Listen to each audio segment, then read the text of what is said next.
I was born in the old C&O hospital. And how many of you all were born in the C&O hospital? Okay. And actually, I went into, after law enforcement, I went into education, and I taught with a girl at Henrico High School whose parents live just outside of town, close to Millboro. She was the last baby born at the old C&O hospital. So I guess that's why we got along so well, because we had this Clifton Forge connection. But let me cover a little bit about these books, and then I want to get into this book. This book right here, Lessons Learned, my mother had vascular dementia. And I am a genealogist, and I have now discovered that vascular dementia goes back to my great-great-great-grandfather. Mm. I have documentation that there's not a thing I can do about it. One of these days I'm going to drop dead, and that's fine with me. But my mother had vascular dementia, and I took care of her for 9 years. This book is what I should have known before I got into the caregiving. It's not a feel-good book. It's how to deal with the medical, the doctors. It's how to deal with the legal aspects, what you need in place with legal. It's how to get around some of the system. Even though I was in law enforcement, I am one for getting around the system as cheaply as possible. There's lots of information in here, and it is a handbook for taking care of somebody that you're taking care of, not necessarily with dementia. So I wholeheartedly endorse this book, and also $1 from the sale of each of these of this book goes to the Alzheimer's Association. So that's kind of like my little spiel for that. I will be back in town for the Fall Festival, and I will have copies of this book for sale, and I'll be in the Elks Hall. So this is the second mystery book that I wrote. It's actually 3 murders, 2 on the East Coast, 1 on the West Coast. I actually killed off my ex-husband on the West Coast. That was very therapeutic. But it's about a woman who is not only hunting people that she feels need to get justice, but she's also being hunted by the police on the East Coast and the West Coast, but she also is being hunted by a stalker. So there's a lot going on in this book, plus there's a custody battle involved with her family in this book. So it took me a while to write this one, and it was, like I said, I killed off my ex-husband. This last book, An Imperfect Oath, is based on a true murder that happened in Hampton, Virginia in 1980. And in 1980, they didn't have DNA, or they had DNA, but it was so brand new that the courts didn't accept it as evidence. I was supposed to go to dinner with the suspect the night of the murder, and I could not find him. I guess he was busy. So over the years, he was investigated, failed 4 polygraphs, and a lot of things went on, and the case went cold, and then it reheated, and then it went cold again. And I was interviewed by the police department that was investigating him. He was a police officer. That's the reason it's called An Imperfect Oath. He was a police officer at the time. And one night at the FOP, he came in and he wanted to talk to me outside. And I told him anything he had to say to me, he could say inside, because I wasn't about to go outside with him. And the captain, who was the bartender at the FOP, they left. The suspect left. Him and his buddy left. And the suspect, the captain said, "Do you want me to follow you home?" Because I was going to my parents' house in Newport News. I said, "No, I'll be all right." Stupid.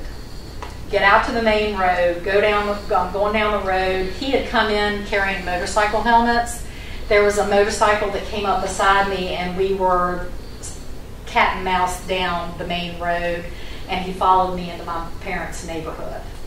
So that's what this book is based on. It scared me the night that happened. It scared me again while I was reading it. So anyway, so now to the main attraction. Letters from Home are letters that my grandparents, my nanny and my papa, who lived on Brussels Street, since I think my mother was 15 when they bought the house on Brussels Street. And my uncle David Patterson had gone into the Army, and he came home, and he had gotten a job on the railroad like everybody else. And his brother Paul went to join the Army and was in Japan in the occupation forces of 1947, 1946 and 1947. I knew nothing about these letters at all.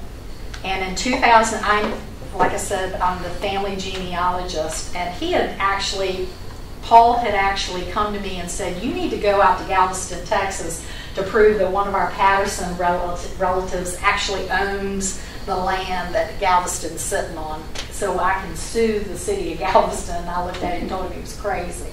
I wasn't going to do it. But in 2006, he got lung cancer. And I guess that was from working around all that coal on the railroad, because he was an engineer out of Crozet. And I took my mother up to visit him when he was not too long for this world. And he got up out of his bed and left the room. And he and I did not get along very well. And I'm thinking, he's gone to get a gun, he's going to shoot me and swear him down that I had broken into his house or something. And he comes back into the house, back into the room, carrying a gallon Ziploc baggie. And he throws the baggie at me. And I said, what's this? And he said, those are all the letters that your nanny and papa wrote to me while I was in the occupation forces in Japan, and I want you to have them. He could have thrown $1 million at me and I wouldn't have been any happier.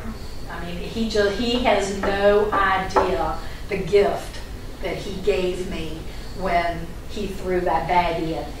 And they were all in the envelopes, just like he had received them, and he had brought them home, and they've been sitting in his house since 1946 and 47 whenever he came home, and he saved them, and I guess he decided I was the one that was supposed to get these. So I had them for a while, and then I took them and I put them in archive safe little plastic protectors, page protectors, and they're in a notebook. They're actually in 2 different notebooks at home. And the reason they're in 2 notebooks is because 102 letters were written by my nanny, Edna Patterson. 19 were written by my papa, Levere Patterson, but nobody ever knew his name was Levere because he would never tell anybody what his real name was. He said, call me Pat. So there's 121 letters. There are 41 photos, because not only did I inherit all these letters, when we broke up the housekeeping after my grandfather died, because my nanny died in 1978. My papa died, I think it was in 1987. When we broke up the housekeeping, I took all the pictures. So I have buku photographs. Some of them I don't have a clue who they are, but I know that they're friends or family. So after I went through the letters, I made a list of everybody that that is mentioned, and there are 182 citizens of Clifton Forge listed, not including my relatives. These are 182 people that are not related. Well, they're probably related to me, because I think I'm related to everybody in Clifton Forge just about. But I was able to find 41 photographs of people that are talked about in this book. And the photographs are included in the book. I included, and they're all labeled. So I'd like to read some of these. Clifton Forge was not as quiet as people think it was. I was born here in 1954. My parents actually left because of the railroad and went to Newport News in 1955. But for every holiday and for every Christmas, every summer, we were in Clifton Forge. North Mountain was my nemesis because I don't do windy roads very well. And every time we went over North Mountain, going and coming, if I was not asleep, I was throwing up. Daddy pull the car over. And I'd be hanging out the door because North Mountain just does me in. Thank goodness they put the interstate over it. But we used to drive to Clifton Forge, take Route 60 to 250 to Route 60 and then over North Mountain. But every holiday, every Christmas, every summer, we were in Clifton Forge. We'd go to Douthit State Park. We would catch salamanders at Douthit State Park and bring them to my nanny. My nanny had a goldfish pond in her backyard, so we thought we would enhance her goldfish pond by adding the salamanders, which did not please her at all. But anyway, I'd like to read some of these. As you look through, those of you who have already purchased a copy, you will see that there's a lot of typos. There are a lot of punctuation errors, and that is because it's typed exactly the way it was written when my nanny or my papa wrote the letters.